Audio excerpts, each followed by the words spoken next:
This is Lancashire Business Week. I'm Richard Slater, and this is the third of our Breakfast Blast sessions. On behalf of Lancashire Business View and our headline sponsor, CG Professional, I'm delighted to welcome you all. Lancashire Business Week is designed to deliver experience, expertise, and insight direct to your device or to your desktop. We hope that you'll be inspired by what you hear, that you'll take nuggets back to your businesses, to your organisations. It is, as our editor Jed Henderson likes to say, news that you can use. Over the course of this week, we have more than 30 speakers who have promised no more and no less than to inform, educate and entertain. They are here to answer my questions and yours. So please send those questions to us via the chat box. At the end of our formal business today, we will open up for networking, and you are all welcome to join us for that. Now, we've themed our events for Business Week looking for universal sweeps that can chime with any organisation. This week, we've already talked about opportunities and challenges and jobs and skills. Tomorrow, it's leadership and change. Friday, aspiration and celebration. Today, though, our thematic double bill is well-being and inclusivity. Health and well-being were already rising as conversation points in business, but the past few months have really focused the attentions of leaders everywhere. People have responded differently to the circumstances thrown at them. Some have relished their new working environments, but that is not the whole story. What we have learned for sure is that we need to engage better with all our people, and we've had to change the nature of that engagement. Each is an individual, and at its heart, creating inclusive workplaces is about valuing people as individuals and ensuring that all are provided with the opportunities and the support to achieve their potential. Today, I hope we'll look at some of the barriers that remain and how we can smash through them for the benefit of Lancashire businesses and communities. Ladies and gentlemen, to start our wellbeing and inclusivity conversation, please welcome our first guests. Sherry Kothari is the director of Lancaster University's groundbreaking Health Innovation Campus. Her role is to find the solutions to some of the biggest health challenges we face in our communities and in our workplaces.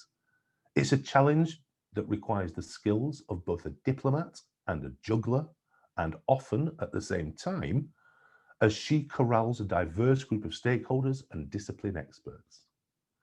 Kate Quinn is Operational HR Director at East Lancashire NHS Health Trust. She's Associate Director of Workforce Transformation for Together a Healthier Future, which is the care and health partnership for the east of the county. This is what she said recently. We need to build effective relationships across traditional organisational boundaries that mean we can make things happen, both for improved care and for colleagues working in exceptionally and increasingly demanding roles. You can say that again, Kate. Good morning, Kate, and good morning, Sherry. Can you hear me, ladies? Good morning. Good morning. Good morning. Thank you. Thank you very much. If I may, Sherry, I'm going to come to you first.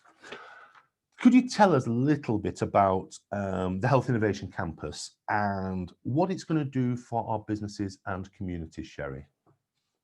So the Health Innovation Campus, as many of you will know, is a big, bold initiative supported by the European Regional Development Fund and the Lancashire LEP and, of course, the university. And the idea behind it is that we create this regional beacon, both a physical space and, as we've learned very rapidly in the last few months, a virtual space. But the idea is to look at some of the significant challenges we face in the region and see how we can bring together the different stakeholders.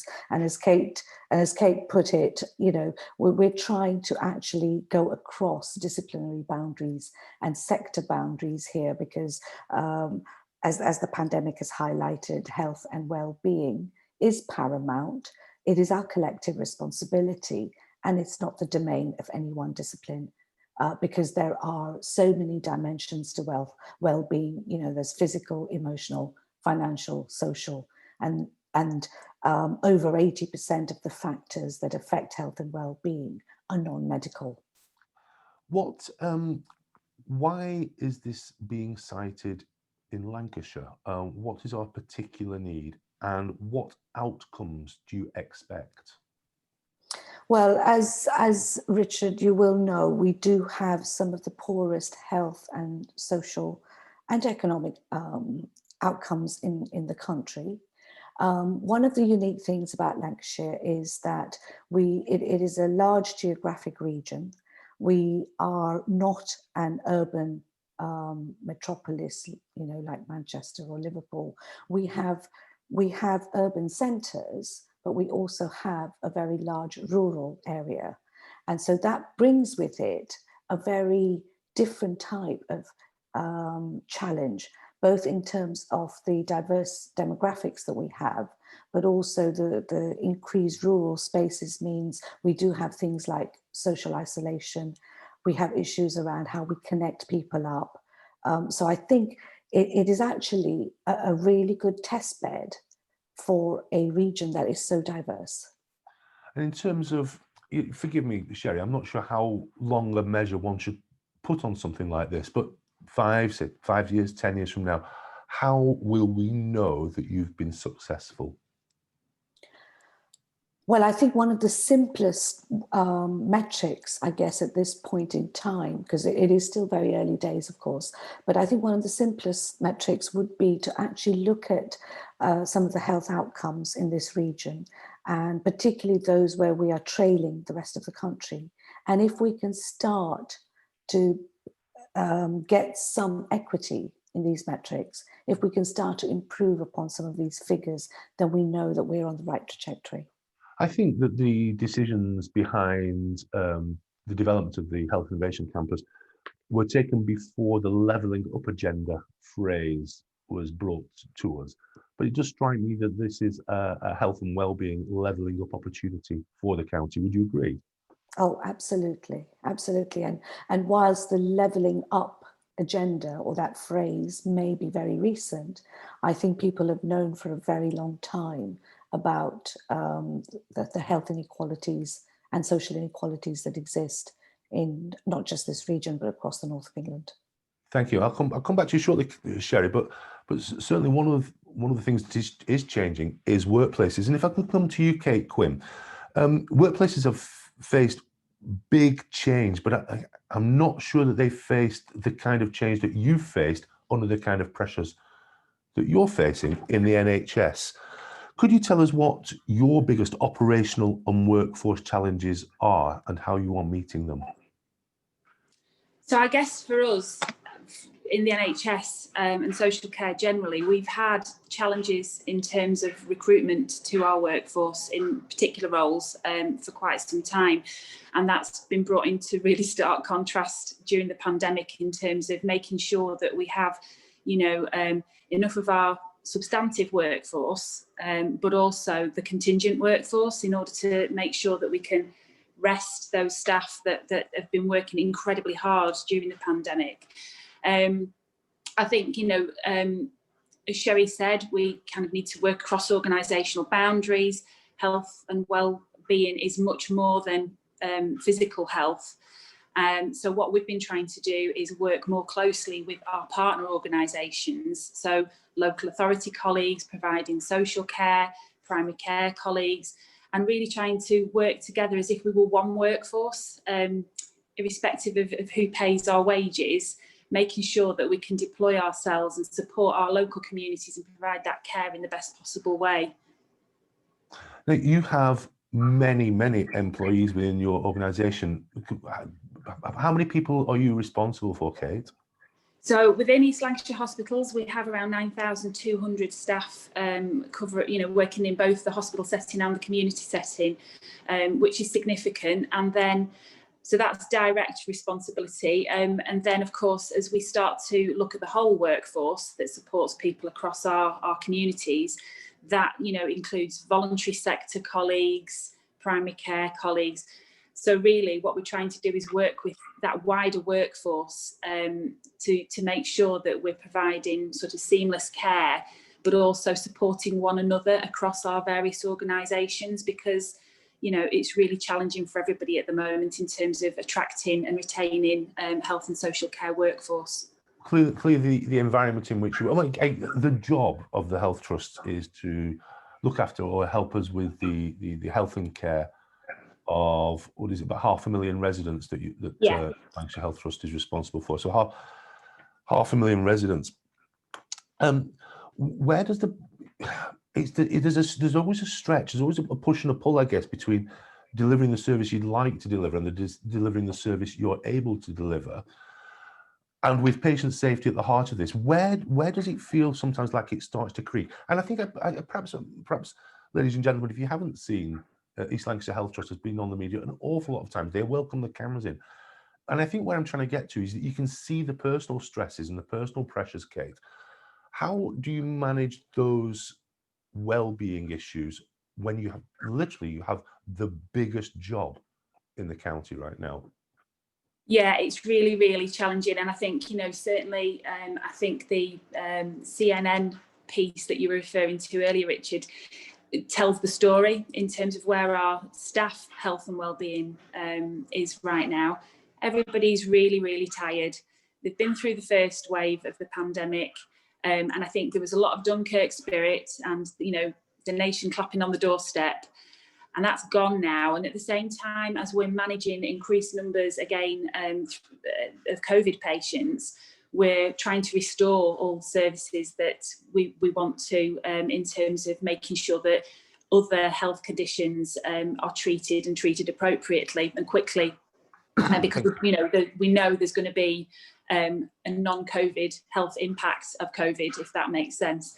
So staff particularly are really, really tired at the moment. So my job at the moment is really trying to sort of retain people in work, whether that's because they're just tired and worn out.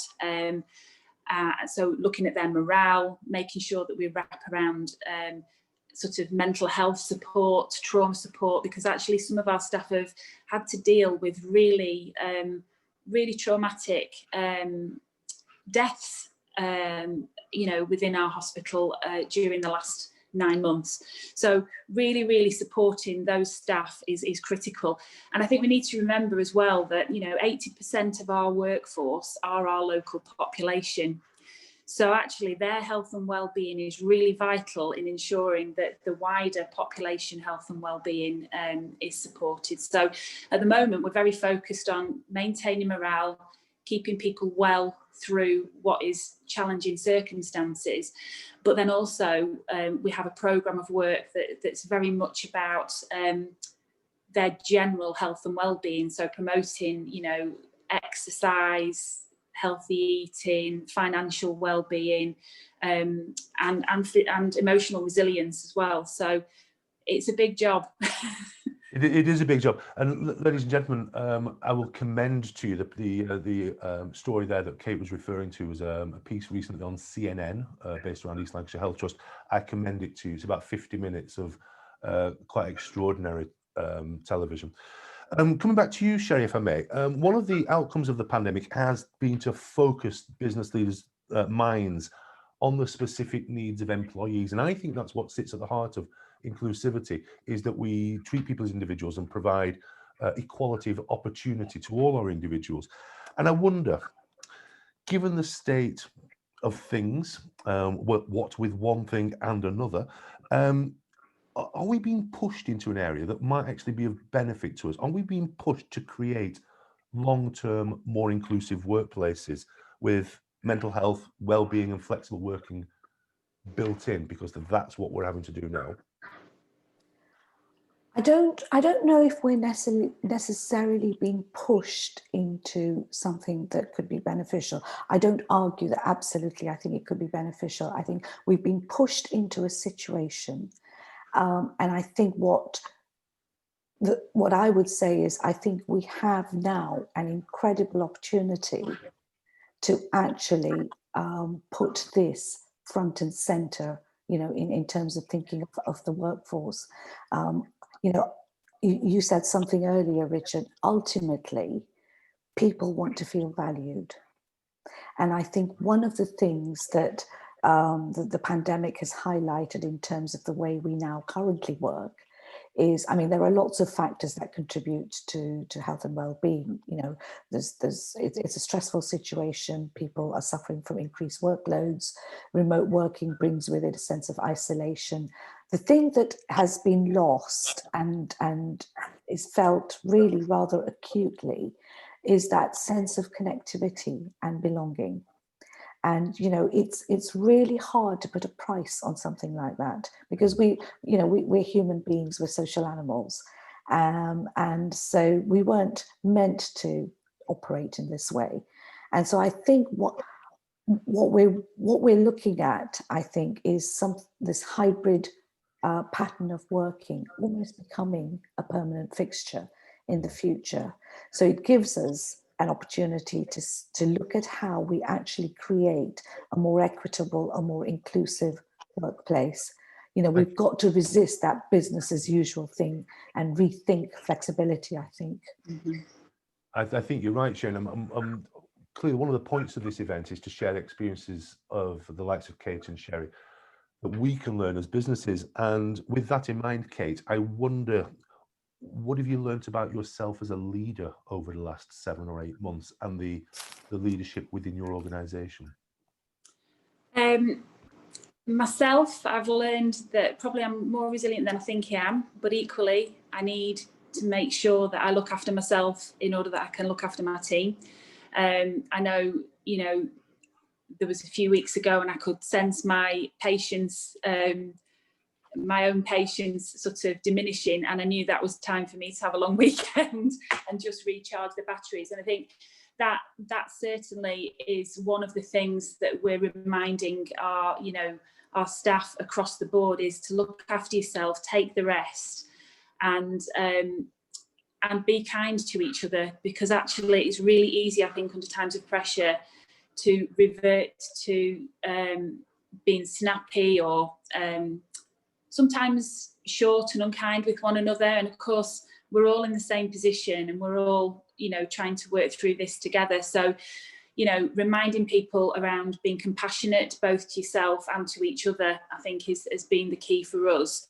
And as an organisation, certainly, I think wellbeing and inclusion are at sort of the top of our agenda through all of this.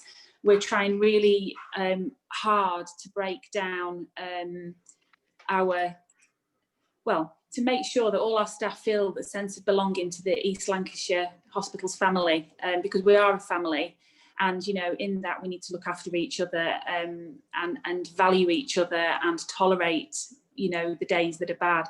So I think compassion is one of the key things that we've really been reminded is of most value, I think, during this last 9 months. Thank you, Kate. And in fact, thank you, Sherry and Kate. Now, please don't go away, stay with us. But please, ladies and gentlemen, would you welcome our panellists? Heather Aust is a partner of CG Professional, and CG Professional is the headline sponsor for Lancashire Business Week. Rob Binns is Managing Director of Cotton Court. He has other entrepreneurial activities, and he's a recent Lancashire Business View cover star. Mr. Lee Chambers joins us, and Lee is the founder of Essentialise Workplace Wellbeing, a recent finalist in the Sub-36 Awards. And would you welcome, please, also Mr. David Scholes, or we're going to call him Dave today, Director of Mindsight. Welcome to you all. Ladies and gentlemen, can I remind you that we welcome your questions through the chat box? And I'm going to start with a question that we've received from who this one is from. This is from Kath Bell. This is from Kath, one of our guys, actually. So Kath asked this: I'm going to reframe her question. How is the NHS helping its staff reduce feelings of isolation and anxiety? My question is, how are your organisations, or how are you recommending that how do we reduce feelings of isolation and anxiety? I'm going to come to you, if I may, Mr. Lee Chambers. Good morning. So, yeah, it's definitely been a challenging time, and communication has been vital. And with my clients, it's been very clear that having a number of different communication channels and having a clear process of how they're used has really helped people to find their own individual way of connecting with their colleagues, both on a collaborative basis in terms of working, but also in a way to, in some ways, recreate some of that social connection that you would normally get in an office space. And sometimes that actually requires facilitation of the space by employees themselves. And increasingly, as an external wellbeing consultant, I found that being able to go to SMEs and offer them a place where their employee can actually come into a space and actually speak externally to share concerns, but also to start to look at where they might want to develop going forward. Because having that, understandably person-centric and employee-led and driven conception of what we can actually do going forward, that connection and that feeling of belonging comes from actually being able to participate. And that doesn't come just from a work and project point of view, but to participate in the wider view, vision and values of the company that they work for. So in many ways, as we look to go forward, one of the actually real ways to get people who are remote working connected to other people is actually to bring actionable strategies that help people to come together and to ensure that, you're checking in. Management has a real responsibility to sometimes actually just check in on employees and ensure that they're all right, to actually still ensure that, performance reviews are undertaken.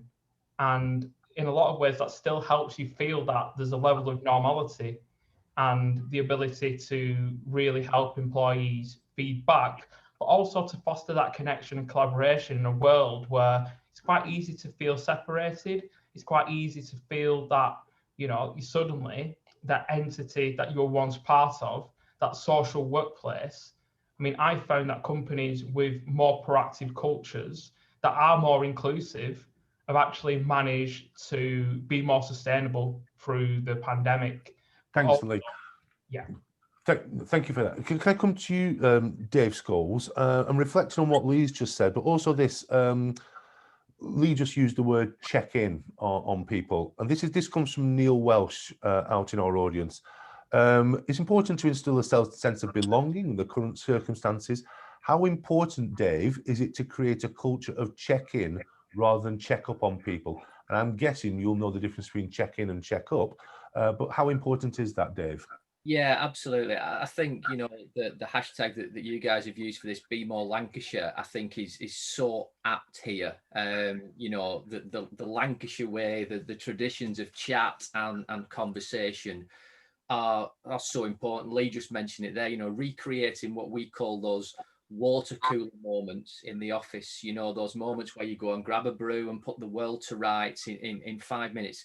You can't do that on a recreated Zoom call. You can't do those things. And I think that's where this culture of care rather than a culture of checking in is really important. And I think in that instance, getting to know your people and yourself, as Kate mentioned, it starts with you. All the stats that are floating around, actually the biggest stat at the moment is the 1%, which starts with yourself being okay and looking after yourself. If you're doing okay, you can start to invest in other people. This is a cultural change thing. It's a conversational thing rather than, let's just check in because we feel like we have to. We're talking people here over profit.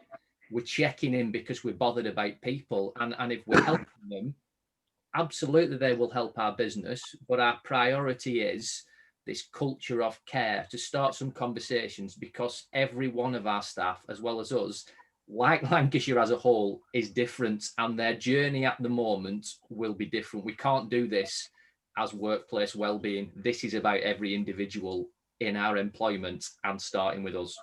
Thank you very much, Dave. Can I move to you, Rob Binns? This is a double header, wellbeing and inclusivity. We spoke, or rather you spoke extensively in your interview with Lancashire Business View about your version of inclusivity. And I wonder if we could just explore that a little bit, because my view is it's about equality of opportunity. And I wonder what your view is. Yeah, sure. I think inclusivity everybody looks at the things that you can actually easily see. So you sort of, race, gender, other bits, but you've also got the underlying thing, which is sort of economic inclusivity, which is the thing I'm really sort of passionate about.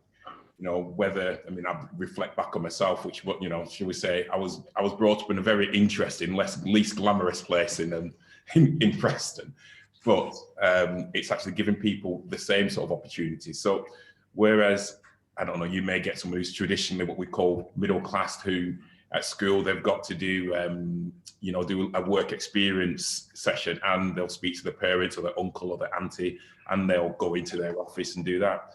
But, if you're from a different part of town where, I don't know, your parents may not even be employed or something like that, where do you even begin to get those sorts of opportunities? And I think that is a key thing, when you look at economic inclusivity, it begins right there, and all of a sudden you've got people at disadvantage before they begin. And that's the thing I'm really passionate about reaching out to those areas and giving those people, particularly young people, that opportunity. How are we going to do that, Rob? Because I'm right by your side on this, but how do we do it? I think that really starts off with sort of reaching out from a school perspective, and companies actually actively going to schools in what I hate using the word, but it makes it simple, in deprived, I call them sort of challenging areas, and actually saying, look, we're willing to give people work experience and things such as that. But and then there's other challenges which come into that. I mean, we've had people come in on work experience here, and we've sort of subsidize their transport, even give them a little voucher so they can, or we get like printed t-shirts with cotton coat on, etc., so they can come in and they don't feel out of place in, maybe they don't have the clothes to fit the environment. So it's all those types of things I think are important. Thanks, Rob. Heather Aust, if I may come to you. I visited your workplace yesterday, and one of the things I was told is that you're struggling to get people to stay at home, and you're very keen that as an organisation that people are looking after their health, but the well-being aspect of it is a different side of it, I guess. What strategies have you been employing at CG, and what do you think we can learn from those strategies? I think ultimately the issue in professional services, absolutely following on from what Dave has said, we're a people business, so our assets are our people, and that's true of a lot of legal professionals. We don't have any other assets, it's what's in our heads. So wellbeing has got to be of the utmost importance. And it comes on actually slightly to Rob's point about inclusivity. We can't assume that everybody working from home, people are always capable of working from home, in order to deliver the work that they're required to do, but secondly as well, it's their environment. So for some people, working from home is a massive advantage, and working flexibly, and what COVID has done in terms of actually this workplaces seeing the positives of people working from home is fantastic. But for some people, actually working from home is a real struggle, either because of facilities, their environment, just their actual space, and they might not have place to work quietly, safely at home. So that's one thing that I think's important, and has been important for us to ensure, where people need to come in to have that safe space and that caring environment in order to allow them to be productive. That's important. And of course, for us as well, we have a real need to have levels of supervision and support for people, which we can achieve for certain levels of our organisation and certain seniority levels. They can effectively work from home, they're comfortable working from home, they are able to deliver an effective and excellent service to our clients from home. But for some people that isn't the case, so we've had to just be flexible, adaptable, obviously changing in accordance with government rules and change system to tiers and national lockdown, etc., to make sure that we're sort of evolving all the time. So you can see I'm working from home today. It works some of the time, but not all of the time. And actually part of wellbeing and inclusion is relevant to that assessment. Quite right. Thanks ever so much. Kate, Quinn, I'm going to come to you. I can see you've just been scribbling some stuff in the chat box there. And I'm quite interested in pushing you along a little bit further down that line. This is on the inclusivity piece, Kate. Yeah. I mean, in the business world, we know the results are there. We know that bottom line results come when we have more diverse workplaces. As soon as a board of directors hits, I think it's 32 or 33% of women, the natural result is better profits, and that there aren't many other variables that it can be put down to. So, How is your inclusivity program manifested within a massive organisation of 9,000 people, and what are the results? So I think traditionally in the NHS, and I've been in the NHS for about 35 years now, so I've got the scars over the years. I think traditionally the NHS has looked at the inclusion and diversity agenda as needing to purely meet its general duty under, under law in terms of what it does to ensure equality. And I think it's also looked at initiatives over the years to try and increase numbers at seniority and so on. And I've worked around the inclusion agenda regionally and nationally previously to try and improve the inclusion agenda. And it's just never stuck. It's just never stuck. So my approach within East Lancashire hospitals, and of course we operate across a really diverse population, both from a racial makeup and as was said by the other speakers around economic diversity as well. So what we're trying to do is create an environment and change the culture and not get bogged down, particularly by the law. The law's there to protect people, but it's a blunt tool and it will not change perceptions. So what we're trying to do is encourage conversations among our colleagues to enable people to value everybody and for people to feel they can bring their whole self to work, so that there's an understanding that people's difference is what makes that difference. And I think, certainly in health terms, we know there's lots of research out there that shows patients get better health outcomes if you have a more diverse workforce. And then that obviously, if you have that diverse workforce, it permeates through into that safe, personal, effective care that we're so keen to provide. Thank you very much. I love that phrase, bring your whole self to work. If I remember that, I'll put that into the roundup at the end. So thank you for that. I've got one for you here. This is a question from Phil Hayworth, and I'm going to fire this to you, if I may, Sherry. And Phil is really asking, what's well-being going to look like post-COVID when people have been working from home and not working from home? Do you feel businesses, this is his phrase, do you feel businesses will need to provide the option to work from home in the future? How do you think it's going to shake down and rebalance, Sherry? This is your crystal ball moment. As long as I'm not held to this. But yes, I think the short answer to the question is... I'm not writing it all down. No, I'm sure you're not. Yeah, I think the short answer to the question is yes. I think we are working towards this hybrid model. I don't think we're going to go back exactly to how things were. And in fact, what this has shown us is, prior to the pandemic, I think there were a lot of businesses who would have argued that, oh no, you can't work from home. You have to be in the workplace. And we've kind of turned that on its head, and we've shown that actually it is possible to work from home, albeit not necessarily in every circumstance, and not everybody can work from home, granted. But I think we've certainly shown that a lot is possible from home with the right support. So I think flexibility is going to be something that's going to be fairly high on the agenda for businesses.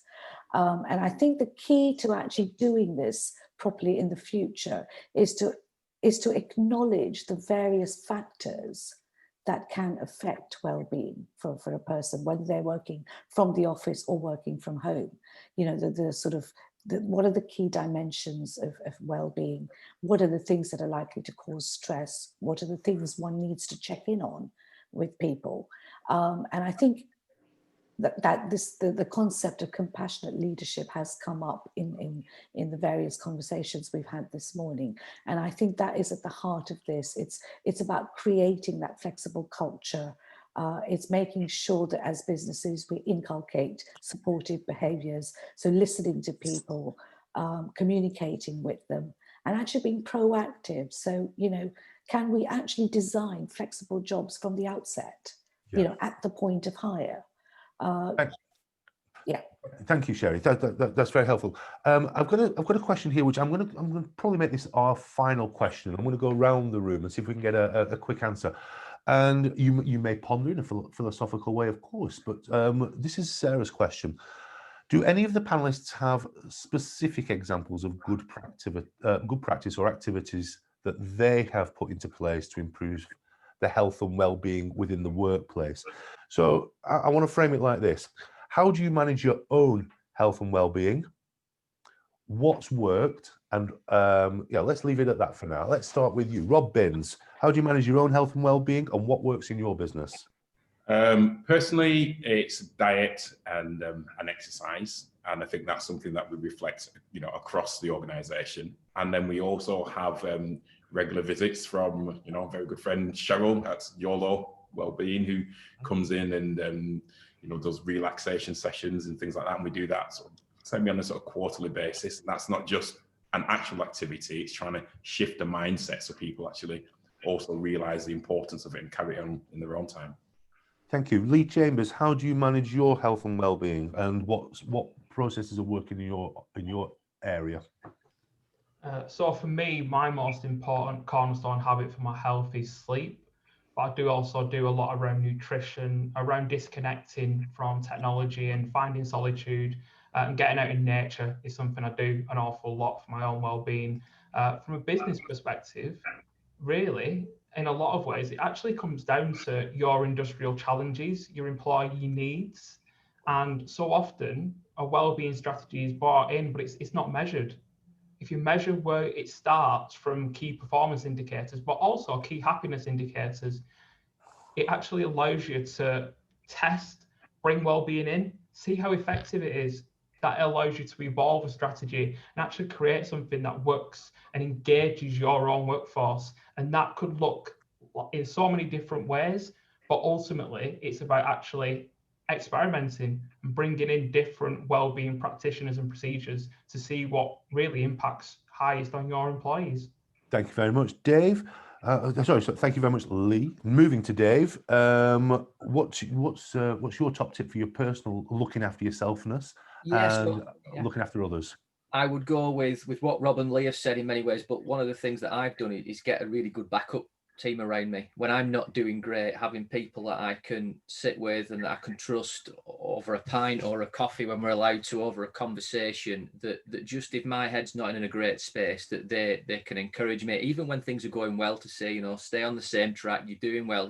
We started a business at the start of a global pandemic. It's not a good time to start a business. And it's never a good time to start a business. No, always a good time to start a business. No. It's true, but you need those people around to champion you. And I think from a work point of view, one of the things that we did again at the start of this was we set up this thing called Roast and Toast, which is very simply a coffee chat on a Wednesday morning where we bring people into a safe space to talk about what is going on in that particular week. What time on a Wednesday do you do that, Dave? So I'm not in today because I'm on this. So it's 9:30 till 10:30. I know. I've handed it over for a week. But what's happened within that is that it's helped a lot of people. There's no labels, no titles. It's not networking, but it's helped me an awful lot as well, because I've got from the other people in the room, the 30 or 40 that turn up every week, some stuff that's been really good for me. And just widening that scope of support with real people, with real stories, has been extremely valuable. Thank you very much, Mr. Scholes. And moving to you, Heather, what do you do to look after your health and well-being, and what's working in your business? I must say I try my best to be mindful and practice mindfulness and a bit of meditation. I think it's really important if you've got as we all have challenging jobs, very busy work lives, to find some contrast to that in whatever way works for you. I agree with what Lee said. Getting fresh air as well is fantastic. Just going for a walk, who knew how important that was until we didn't really have it, or we had it on ration. So they're the things that I think are helpful for me, but I think everyone's got to be very mindful of actually where people have been working from home, working hours have blended into life, and people say, you know, I'm not working from home, I'm living at work. And so anything that I think where you can draw that line in roles where you can readily do that should be encouraged. You know, if it is putting that work phone away in a drawer where you can't see it, and there being that line, or trying to work in a different space, putting everything away so you can't see it after a certain point in the day, those sorts of things I think in terms of mental well-being are really important. Thank you very much. And Kate Quinn, what's your personal regime, and perhaps tell us how you look after yourself? I think for me, it's being okay with being a bit vulnerable and sharing that I'm not so good, or I'm struggling a bit with colleagues, as Lee says, so that they can kind of pick you up. But also, I think, as I said earlier, making sure that I recognise my own signs and take that long weekend. But I do, like others, make exercise my go-to place sort of on a regular basis. So gym, although that's sort of solely running at the moment because the gyms are shut again. But yeah, running, exercise, walks with the dog, and spending time just with my husband really, and kids, so that I can, you know, reconnect with them, and they get me. So it's nice, I can just be myself and offload. Thank you very much. And Sherry Kothari, to you, personal regime of health and well-being? I would agree with most of what has been said. There's not much to add there in terms of, you know, the things like diet, fresh air, exercise. What I would add is that for me, it is very much about, I think what Kate said about listening to your inner self. There will be days, we're all human, there will be days where I feel, okay, you know what, I just don't feel great today. I'm not in a good mood. It's just one of those days. Indulge me. You know, it's okay to feel that way, but to also convey that to others, showing a bit of vulnerability is okay, and telling your team that it's okay to have off days. We're all working under such tremendous pressure. So that's one. And then in terms of the other thing that for me personally is important is the discipline around the work-home continuum. That's what I call it, because we've lost that balance, really. We've lost the boundaries. It is a continuum. Some of us work odd hours, some of us don't work 9 to 5, but that expectation that not everybody has to do it that way, and you do what feels right for you. Thank you, Sherry. I'm going to add to that, turn off Twitter and read more storybooks. Last thing, ladies and gentlemen, so a very quick dart around the room. One line, please. How can we make our workplaces more inclusive? Dave Scholes. Make them more relational and look at culture rather than simple kind of, you know, your one-off workshops. Thank you. Lee Chambers, how do we make our workplaces more inclusive? Managers are agents of change when it comes to inclusivity, and quality people data will highlight barriers and solutions. Well, I'm liking this. Rob Binns, how do we make our workplaces more inclusive? Try and make your workplace reflect your customers. Oh, that's nice. Heather, how do we make our workplaces more inclusive? Promote knowledge sharing. Let's learn from each other, learn from the differences. And Kate, same question. Create opportunities to have interesting conversations to try and understand. And finally, Sherry, because I think we've just got enough material now to write a book on this. Sherry, if you could put the final chapter in for us. I think genuinely listen to people around you. I mean, we're going to list all these things, I think, because I have to say that was tremendous. I think we might do more of these quick fire questions. Very good. Thank you to all our panelists. Thank you all. Thank you too for all your questions. I am so sorry I couldn't get to all of them. I did my best. Ladies and gentlemen, that does conclude the formal business of today's Lancashire Business Week Breakfast Blast. But please don't go, as in a couple of minutes we'll be opening up for networking, which so far has been quite chaotic this week and a lot of fun. So do stick around for that. I just got, what do you want to reflect on a couple of things today? There were a lot of C words today, and I'm very happy to express them right now. The words that came flying out to me were compassion, communication, connection, collaboration, chat, conversation, and that lovely line from Kate Quinn, bring your whole self to work. Happy with that. I have learned a lot today. I hope you have too. There is plenty more coming from us this week, and you are welcome to join us for tomorrow's session and for Fridays. And please tell your friends. Before we close, I'd like to thank again all today's speakers. We have had Sherry, we've had Kate, we've had Heather, Rob, Lee, and we've had Dave. I'd like to also thank our headline sponsor, CG Professional, thank you to you, and to all our patrons, and they are AMRC Northwest, Beever and Struthers, Burnley.co.uk, Burnley College, the Community Foundation for Lancashire, Daisy Communications, FW Capital, In 4.0 Group, Lancashire 2025 Bidding for the City of Culture, PDS Engineering, and our supporters and media partners who are Utiligroup, Downtown in Business, Lancaster and District Chamber of Commerce, and Love Local Networking. You'll be able to read about this session online at lancashirebusinessview.co.uk within about an hour or so, and we'll be back at the same time tomorrow morning. Under the spotlight is leadership and change. You can use the same Zoom link to join us, so we hope to see you there, or share it with your friends and bring them along. But now, if you'll bear with us, we will open up for networking. I have been Richard Slater. If you can buy it in Lancashire, buy it in Lancashire. See you tomorrow. Ladies and gentlemen, this has been an absolute hoot.